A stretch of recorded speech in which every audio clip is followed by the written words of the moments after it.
এই ভিডিঅ'টো আচলতে মই দুদিনৰ আগতেই কৰা। সেইদিনা ৰাতিপুৱাৰ পৰাই গাটো অলপ বেয়া লাগি আছিল, মানে ডিঙিটো অলপ সুৰসুৰাই আছিল আৰু গাটো অলপ জ্বৰ লাগি আছিল।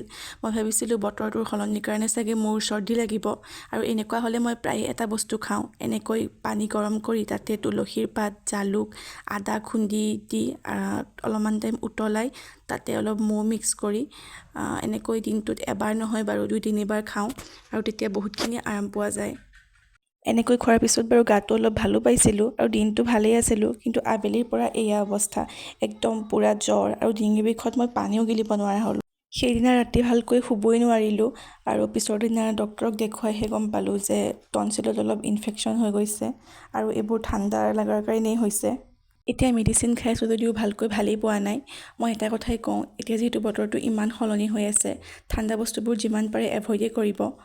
বাকী আজিৰ ভিডিঅ'টোত ইমানেই, আকৌ নতুন ভিডিঅ' লৈ আহিম।